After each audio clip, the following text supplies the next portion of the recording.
Hello दोस्तों, स्वागत है आपका हमारे YouTube channel success in life पर। तो आज की इस वीडियो में हम बात करेंगे कि आखिर ऑनलाइन आरटीआई कैसे लगाई जाए, वो भी दिल्ली में।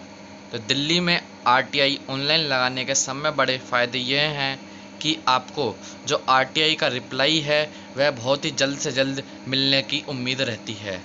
दूसरी बात, यदि आप ऑफलाइन आरटीआई लगाते हैं तो सब में पहले उसको 4 दिन तो जाने में लग जाएंगे, 4 भी नहीं तो 2 दिन तो जाने में ही लग जाएंगे उसको। और फिर वहाँ पर वो रिकॉर्ड में दिखाएं ना दिखाएं कि उनके पास कब रिसीव हुई है कब नहीं हुई है, वहाँ डायरी हुई है नहीं हुई है। तो इन सब झंझटों से बचने के लिए आपको ऑनलाइन आरटीआई लगाना ही सब में बेहद आसान तरीका है और आपके लिए फ़ायदेमंद है। तो इसके लिए मैं आपको बता दूं, आपको आरटीआई कैसे फ़ाइल करनी है। तो सबसे पहले आपको गूगल पर सर्च करना है RTI online Delhi, RTI online Delhi. यह सर्च करने के बाद में जो पहली वेबसाइट खुलकर आएगी, इस पर क्लिक नहीं करना है। जो वेबसाइट यह लिख रहा है, जिस वेबसाइट पर आप देख सकते हैं rti-online-delhi.gov.in, इस पर क्लिक करना है आपको। इसके अलावा किसी और पर क्लिक नहीं करना है। इस पर क्लिक करेंगे आप तो एक वेब पेज खुलकर आएगा जिसमें ऊपर लिखा होगा government of NCT of Delhi, यानी कि यह आरटीआई मॉड्यूल, आरटीआई वेबसाइट जो है यह दिल्ली में लगाने के लिए है और यह एक इनिशिएटिव है government of NCT of Delhi का। ठीक है, तो इसमें करना कुछ नहीं है, आपको क्लिक करना है यहाँ पर सबमिट रिक्वेस्ट पर।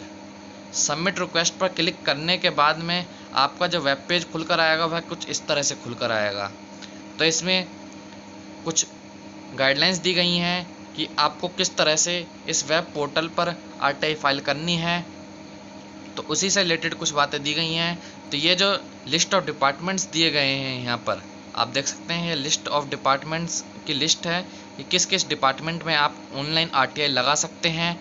तो उसी से रिलेटेड यहाँ पर लगभग 198 डिपार्टमेंट हैं दिल्ली के जिनमें आप ऑनलाइन आरटीआई लगा सकते हैं। सब में ज़्यादा कॉमन जो डिपार्टमेंट है वह कौन सा है, डीएसएसबी है। तो डीएसएसबी आपको केंद्र सरकार की जो वेबसाइट है rti-online.gov.in, जो वेबसाइट है उस पर आप नहीं लगा सकते हैं। वह सेंट्रल लेवल के डिपार्टमेंट्स में उस आरटीआई को लगा सकते हैं उस वेब पोर्टल के थ्रू। तो इस वेब पोर्टल के थ्रू आप स्टेट गवर्नमेंट के, दिल्ली स्टेट गवर्नमेंट के जितने भी डिपार्टमेंट हैं जिनकी लिस्ट यहाँ दी गई है उन सभी पर आप यहाँ पर आरटीआई लगा सकते हैं।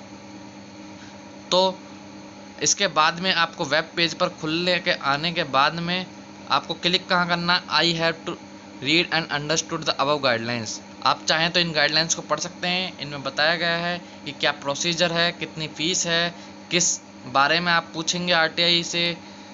तो वह सभी बातें इस गाइडलाइन में दी गई हैं।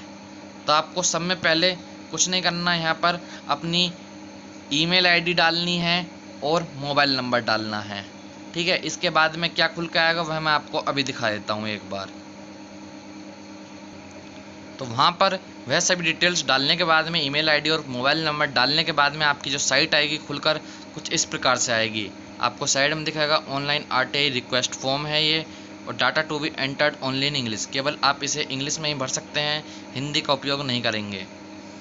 सब में पहले आपको सिलेक्ट डिपार्टमेंट या पब्लिक अथॉरिटी डालनी है। जैसे यदि हम डीएसएसबी पे कोई आरटीआई लगाना चाहें तो यहाँ पर सेलेक्ट करेंगे और डी वाले सेक्शन में जाएंगे जहाँ से डी से शुरू हो रहे हैं सभी। यहाँ देख सकते हैं आप डी से शुरू हो चुके हैं। अब क्या दिल्ली स्टेट गवर्नमेंट नाम से है, Delhi subordinate service selection board है। तो आप देख सकते हैं मेरे सामने आ चुका है Delhi subordinate service selection board. तो इस पर हमने क्लिक कर दिया। अब हमारी जो आरटीआई लगेगी वह इसी के अंदर लगेगी। उसके बाद में हमें क्या डालना है, नेम भरना है इस फील्ड में, इंग्लिश में ही भरें सब। यहाँ पर मेल है वो या फीमेल हो यह बताना है। यहाँ पर अपना एड्रेस भरना है, यहाँ अपने पिन कोड भरना है एरिया का, यदि आप इंडियन हैं तो भी, और यदि आप अदर हैं, अदर कंट्री के हैं तो भी। लेकिन आपको बता दूँ यह जो वेब पोर्टल है केवल किसके लिए, इंडिया वालों के लिए ही है, बाहर के लोगों के लिए नहीं है। अगली बात, अगले इसमें भरना है आपको स्टेट आपकी दिल्ली ही है। आप चाहें तो इसको सेलेक्ट बाहर से कर सकते हैं यदि आप किसी और राज्य के हैं। डिस्ट्रिक्ट भरना है आपको, तहसील भरनी है, विलेज भरना है।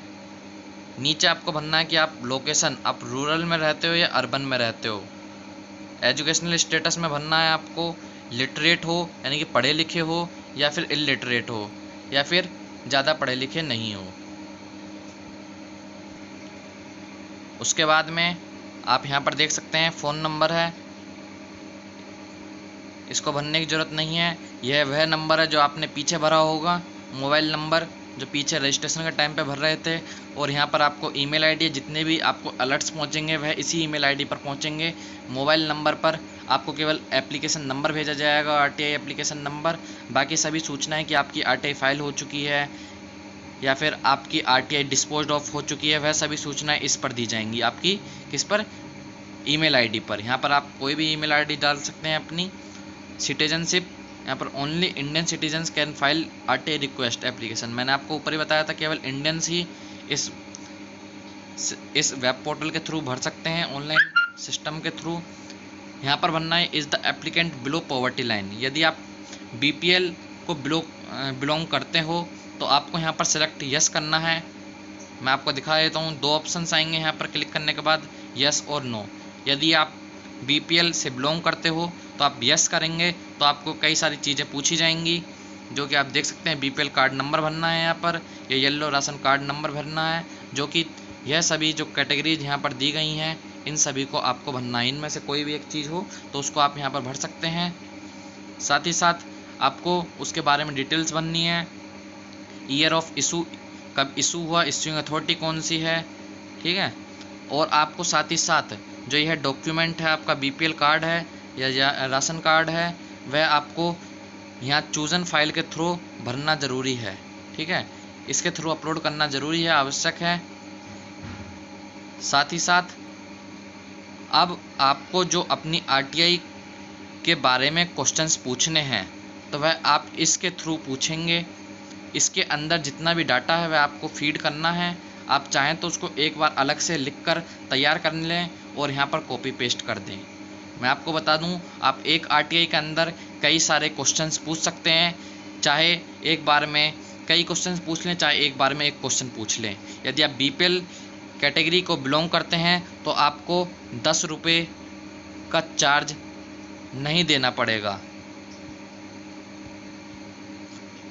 तो आपको 10 रुपये का चार्ज नहीं देना पड़ेगा। यदि आप बीपीएल से बिलोंग नहीं करते हैं तो आपको यहाँ पर नो भरना है, यहाँ पर नो भरेंगे और अपना यह भरेंगे, अपने क्वेश्चंस को यहाँ पर पुट अप करेंगे और उसके बाद में यहाँ पर आप क्या कर देंगे, अप्लाई कर देंगे, सबमिट कर देंगे। यहाँ पर अपना क्यूआर कोड भरने के बाद में, कैप्चा कोड भरने के बाद में यहाँ सबमिट पर क्लिक कर दीजिएगा और आपका फॉर्म सबमिट हो जाएगा। सबमिट होने के बाद में आपके पास एक आरटीआई एप्लीकेशन नंबर आएगा, आपके फ़ोन पर भी आएगा और आपने जो ईमेल डाली है उस पर भी पहुंचेगा। तो आप उसकी जो स्टेटस हैं उसको यहाँ पर दर्ज कर सकते हैं या फिर आप उसको चेक कर सकते हैं। व्यू स्टेटस पर जाकर चेक कर सकते हैं या फिर स्टेटस हिस्ट्री में जाकर भी चेक कर सकते हैं। तो इसी के साथ यदि आपको किसी और प्रकार की जानकारी चाहिए तो आप हमारे साथ जुड़े रहें। धन्यवाद।